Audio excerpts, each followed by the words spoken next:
2부 예배 마치고 왔지만 최병원 집사님이라고, 이분이 교회 안 다니다가 몇 년 전부터 교회다니 서리집사 받았는데, 이분이 자기 회사를 하면서 오더를 받으려면 영업하느라고 그냥 술 먹고 노래방 가고 막 이랬다는 거예요.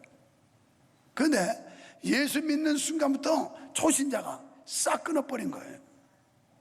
그런데 놀라운 일은 그전에는 술 먹어가면서 영업을 했는데 지금은 가만히 있어도 일을 갖다 준다는 거예요. 갖다 주세요. 그래서 그 회사가 보니까 새로운 아이템을 또 갖다 줘가지고 굉장히 이 전망이 밝고 비전 있고 잘 된다고 그러면서, 그래서 세상에 교회 나온 지 몇 년 안 되는 사람이 새벽 기도를 한 번도 안 빠져. 목사는 출퇴해서 빠지는데 한 번도 안 빠져. 새벽 기도를 한 번도 안 빠져. 그 사람이 이제 우리 교회 이번 연말에 안수집사 후보 1호에, 안수집사 후보 1호.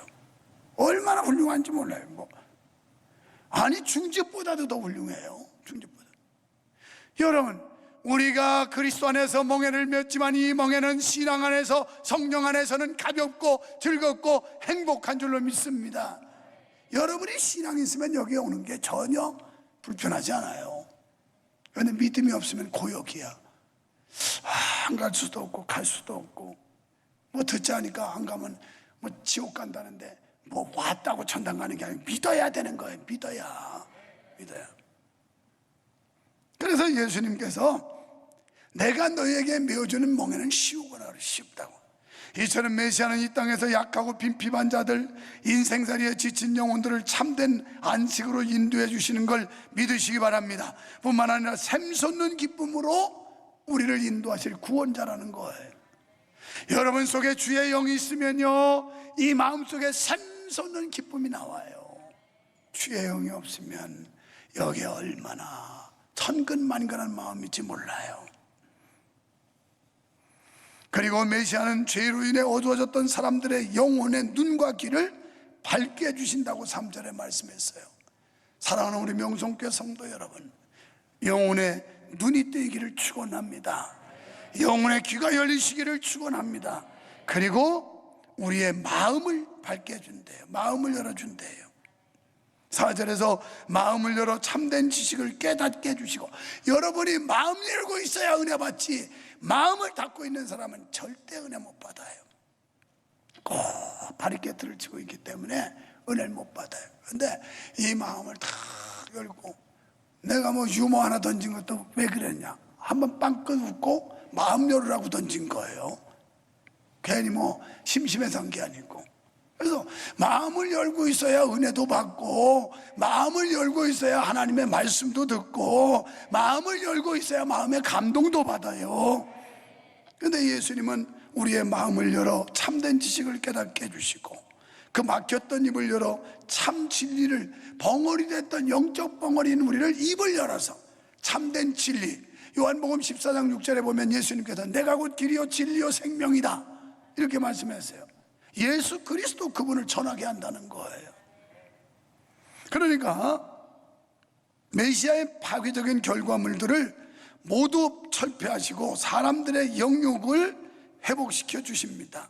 그래서 하나님과의 정상적인 관계, 그리고 사람들과의 온전한 관계를 맺도록 인도하십니다. 뿐만 아니라 메시아는 공의와 정직을 모토로 백성을 다스리십니다. 때문에 불의한 자가 더 이상 발붙이지를 못해요. 대신 고명한 자, 그러니까 9절에 보니까 8절에 고명한 자는 고명한 일을 도모하나니 그는 항상 고명한 일에 서리라 그랬어요. 이 고명한 자는 사회 특수계층을 말하는 게 아니에요. 뭐 지위가 높고 명예가 높고 이런 사람 말하는 게 아니고, 곧 지도급 계층에 속한 자를 뜻하는 것이 아니라 생각이 바르고 경건한 자. 오늘 우리가 생각이 바르고 경건해야 돼요. 이런 자들, 의의 나라 하나님 특징이란 고귀한 것을 도모하는 고명한 자에게서 나타난다는 겁니다. 그런데 이 고명한이라고 하는 건 나디브라고 하는 히브리어인데 자원하여 봉사하는 자 이 뜻이에요. 우리가 참 찬양대를 해도 자원해서 해야 되고, 어린이들을 가르치는 선생님이 해도 자원해야 되고, 안내를 해도 자원. 이 자원이라는 거 우러나는 마음으로 하라는 거예요. 학생들이 공부를 해도 우러나는 마음으로 해야 성과가 있지, 마지못해 억지로 하면 그 아이는 공부의 성과를 못 올려요.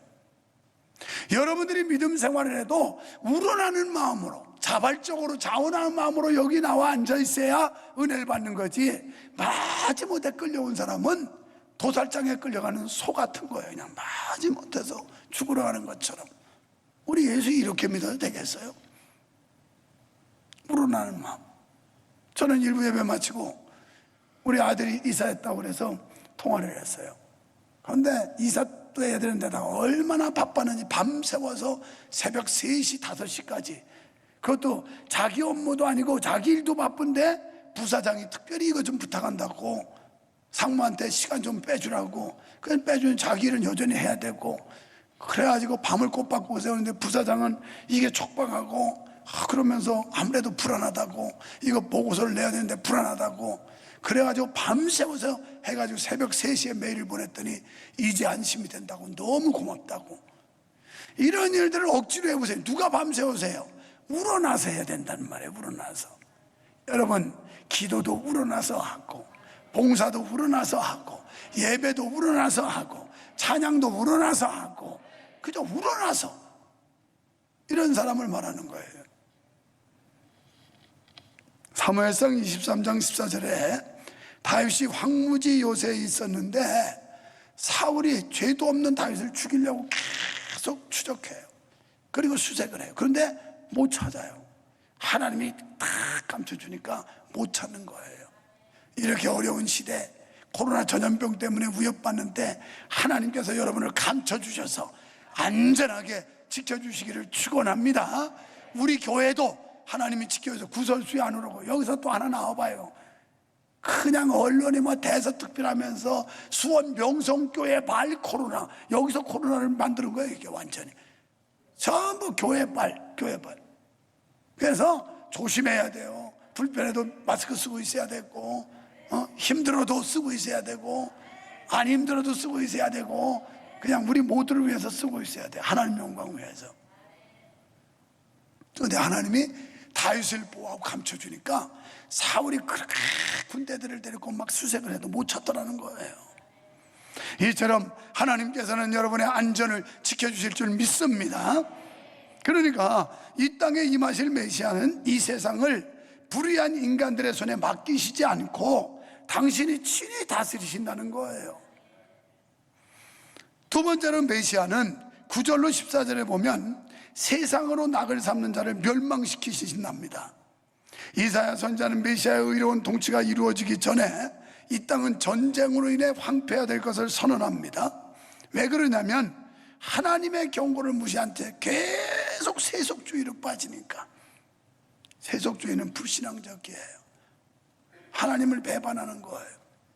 하나님은 이사야 선지자를 통해서 계속 경고해요. 정신 차려라, 돌아와라, 고쳐라, 회개하라. 이런데 안 듣는 거예요, 경고를. 그러고서 세속주의로 빠지는 겁니다.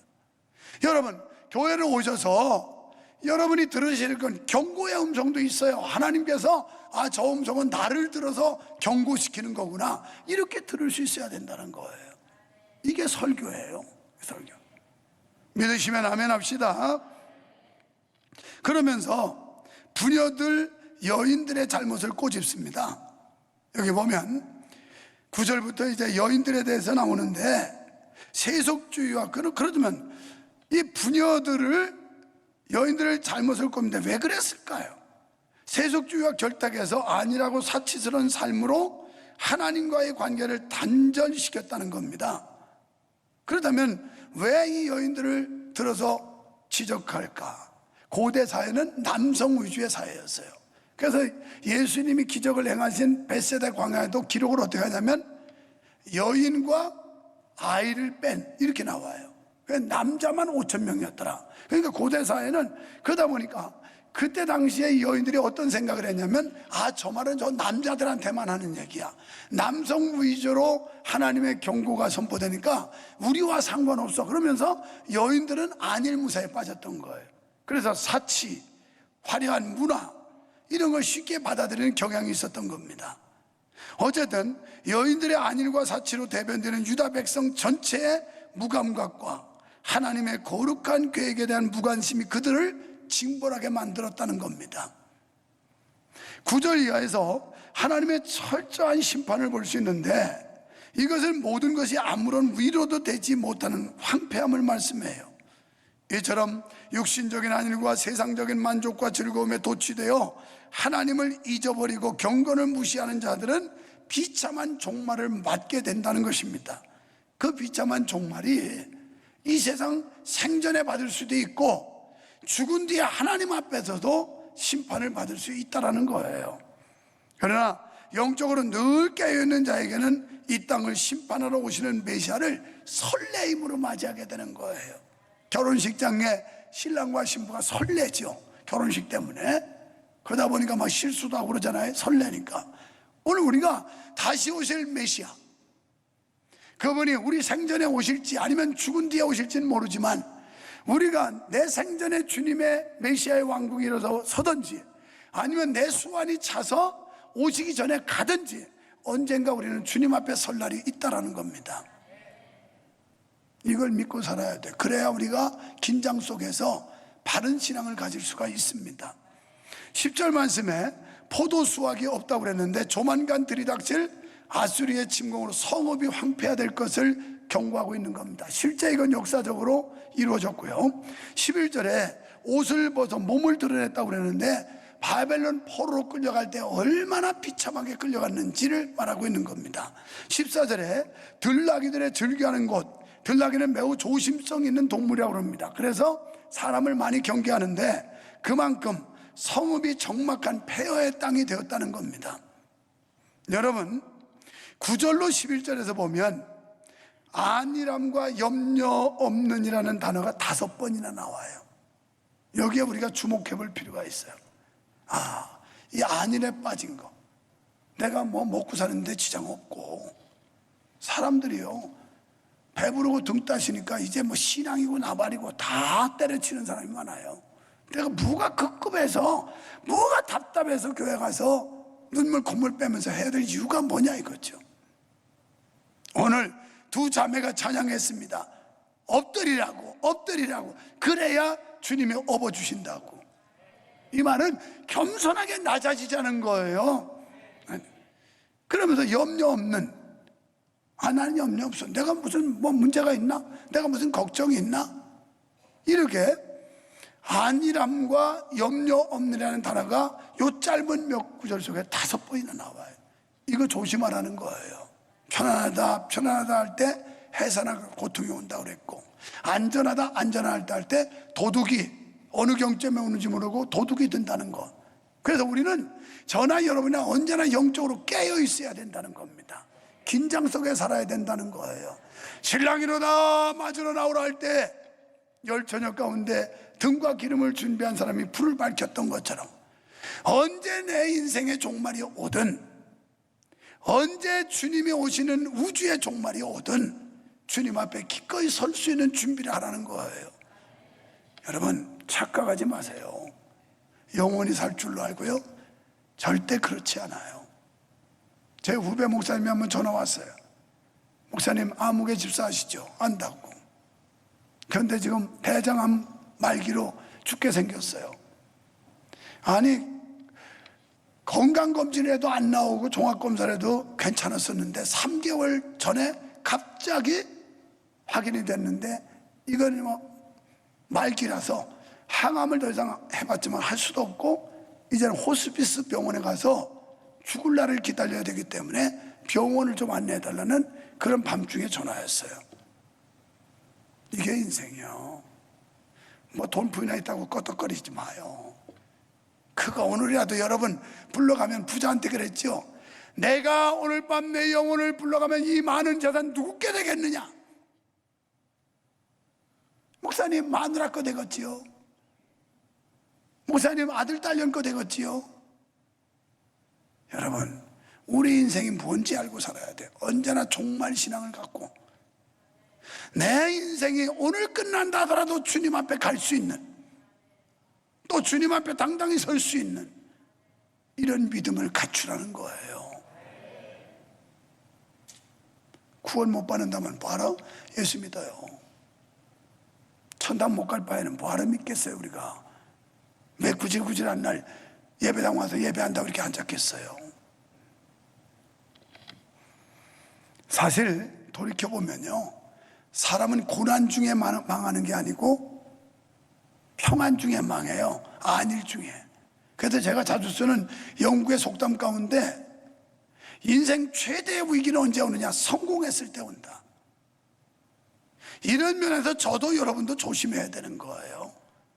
남보다 좀 가지고 있고 뭔가 누리고 있다고 할 때 조심해야 돼요. 그때 신앙은 망가진다고요. 그때 하나님은 멀어진다고요. 믿음은 다 떨어진다고요. 나도 우리 교회에서 그런 사람 많이 봐요. 뭐 왕년에 어떻게 했대요, 왕년에. 근데 지금은 개차반이야. 믿음도 개떡 같아. 뭐 왕년에 한 거 가지고 왕년에 했다고 뭐 그거 가지고 천국 갑니까? 지금이 중요한, 지금 예수님 앞에 설 때 어떠냐 말이죠. 소돔과 고모라가 안일무사주의, 쾌락주의에 빠졌다 망했고, 대로마 제국이 그래서 망했고, 사도 바울은 말세의 징조 가운데 하나로 세상을 하나님보다 더 사랑하는 쾌락주의를 꼽았어요. 지금 다 쾌락주의 때문에 믿음 생활 제대로 못해요. 그래서 디모데 후서 3장 1절에 말세의 징조를 말씀하면서, 말세의 징조는 어떠냐? 사람들이 조급하다는 거예요. 조급해. 막 참을성이 없어. 그러면서 4절에 쾌락을 사랑하기를 하나님보다 더 사랑한다는 거예요. 코로나에 죽을까 봐 그냥 건강 챙기는데 하나님보다 더 사랑해. 하나님보다. 안 죽어요. 안 죽어. 안 죽는다니까. 너무 겁먹지 말고 잘 나와요. 아직도 집에서 유튜브 보고 앉아서 나 예배했다고 하는 이런 사람들이 있어요. 이런 그 신앙 다 팔아먹지 뭘 믿음 갖겠어요. 디모데전서 5장 6절에 일락을 좋아하는 이는 살았으나 죽었느니라. 어쩌면 저와 여러분이 살았다는 이름은 가졌지만, 믿는다는 이름은 가졌지만 죽은 신앙 아닐까요? 이 경고의 음성을 우리한테 주시는 음성으로 들어야 돼요. 이러한 자들은 하나님 나라에 합당하지 않다는 거예요. 이 말 뭐예요? 하나님 나라 못 들어간다는 말입니다. 무서운 말이에요. 자, 세 번째 메시아는 15절로 20절에서 이 땅을 새롭게 하실 것입니다. 여러분, 밤이 깊으면 새벽이 가까워지기 마련입니다. 지금 여러분이 인생의 밤입니까? 하나님 앞에 더 가까이 나가세요. 주님과 밀착하세요. 그러면 새벽이 가까워질 줄로 믿습니다. 이것은 자연의 질서일 뿐만 아니라 영적인 진리이기도 합니다. 19절에 보면 이렇게 말씀하죠. 먼저 그 삽림은 우박에 상하고 성읍은 파괴되리라. 모든 물가에 씨를 뿌리고 소와 나귀를 그리로 모는 너희는 복이 있느니라. 그러니까 먼저 상하고 파괴, 축복은 항상 죄악이 소멸되고 심판된 후에 찾아오는 거예요. 우리가 죄를 그냥 가지고 있으면 절대 하나님 축복을 안 줘요. 그 죄가 소멸되고 했을 때 그때 축복이 찾아오는 겁니다. 하나님은 안일과 영적 무감각에 빠져있는 당신의 백성을 방임하지 않으신다는 사실을 믿으십시오. 그러니까 우리가 진정 하나님의 백성이면 버려두지 않아요. 잘못하면 혼내고 매를 치고 그래서 깨닫게 해서 돌아오게 만드시지 내버려 두지 않아요. 이건 사생자예요. 육이 버린 겁니다. 하나님은 온 국토가 형극과 진려가 무성하여 절망할 수밖에 없는 현실에서 절망과 탄식밖에 없을 유다 백성에게 영광스럽고 복된 미래에 대한 약속을 주고 있습니다. 전쟁으로 국토가 초토화되지만 곧 성신, 성령이 당신의 백성에 부어지리라는 약속이에요. 이 약속은 첫 번째로 오순절 마가다락방에서 성취되었습니다. 그날의 죄 아래 머물러 영원히 건조한 사막같이 황량함 속에 있던 자들이 마치 비옥한 땅처럼 변화하고 기뻐 소리칠 수 있게 되었습니다. 그러니까 더 이상 죽음의 무거운 짐에 얽매여 고통당하지 않는 은혜의 시대를 맞이하게 될 것입니다. 이 같은 은혜의 시대는 메시아께서 재림하시어 이 땅을 공의로 평정하시고 불의를 뒤엎으시는 날 이루어질 것입니다. 이 세상 끝날에는 성령의 충만한 은혜로 말미암아 모든 형상들이 회복되고 모든 자연 만물이 새 힘을 얻어 번영과 다산의 풍요를 누리게 될 것입니다. 인간의 모든 수고와 슬픔이 사라지고 화평과 안식이 온 누리에 넘쳐나게 될 것입니다. 15절 말씀에 성신을 부어주리니, 필경은 위에서부터 성신을 우리에게 부어주리니 광야가 아름다운 밭이 되며 아름다운 밭을 삼림으로 여기게 되리라. 여러분, 성령을 받아 여러분 마음에 그 황폐해지고 삭막한 마음이 삼림이 무성한 것처럼 풍성한 은혜가 있기를 축원합니다. 여러분 가정에 하나님의 성령의 부으심이 있어서 여러분 가정이 행복하고 화목한 가정이 되고, 여러분 사업장에 성령의 기름 부으심이 있어서 사업이 왕성하게 되는 역사가 있기를 축원합니다.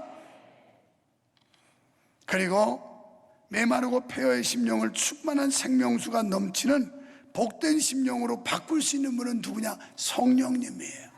세상 것 가지고는 늘 갈급해요. 늘 불만족이에요. 뭔가 찜찜해요.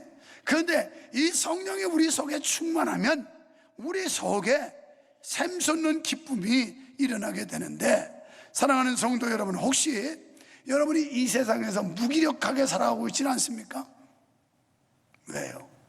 저 사람 보니까 기도도 안 하고 신앙생활도 개떡같이 하는데 그래도 삶은 잘 돼?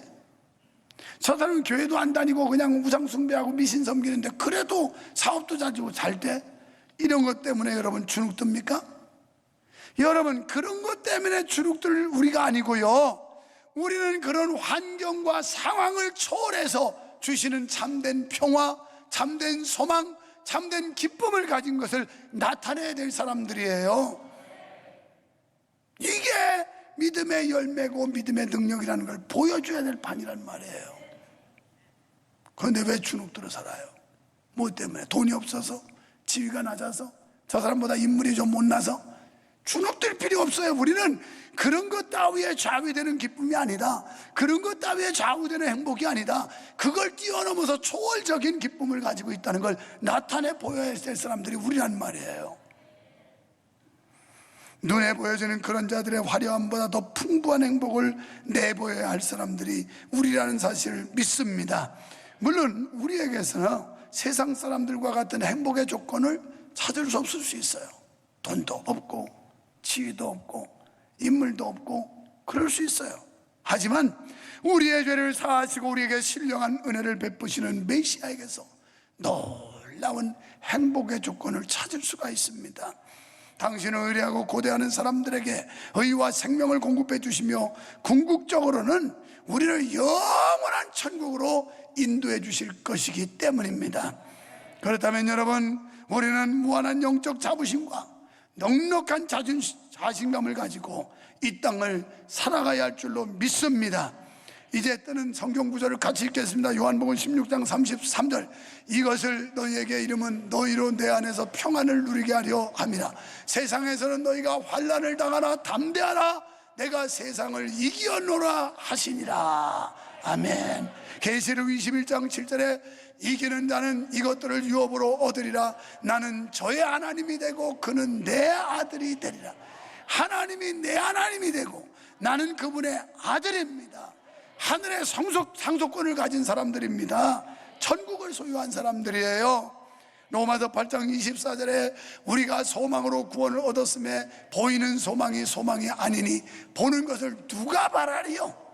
돈, 명예, 권력, 목숨 끊어지면 끝나는 거예요. 아무것도 아니에요. 다 두고 가야 돼요. 다 두고 가야 돼요. 로마서 8장 35절 누가 우리를 그리스도의 사랑에서 끊으리요? 환난이나 곤고나 핍박이나 기근이나 적신이나 위험이나 칼이랴. 아무도 하나님과 우리 맺어진 이 사랑을 끊을 자가 없다는 거예요. 당돌하게 외치면서 주저하거나 주눅들지 말고 당당하게 사시기를 주님의 이름으로 축원합니다. 축원합니다.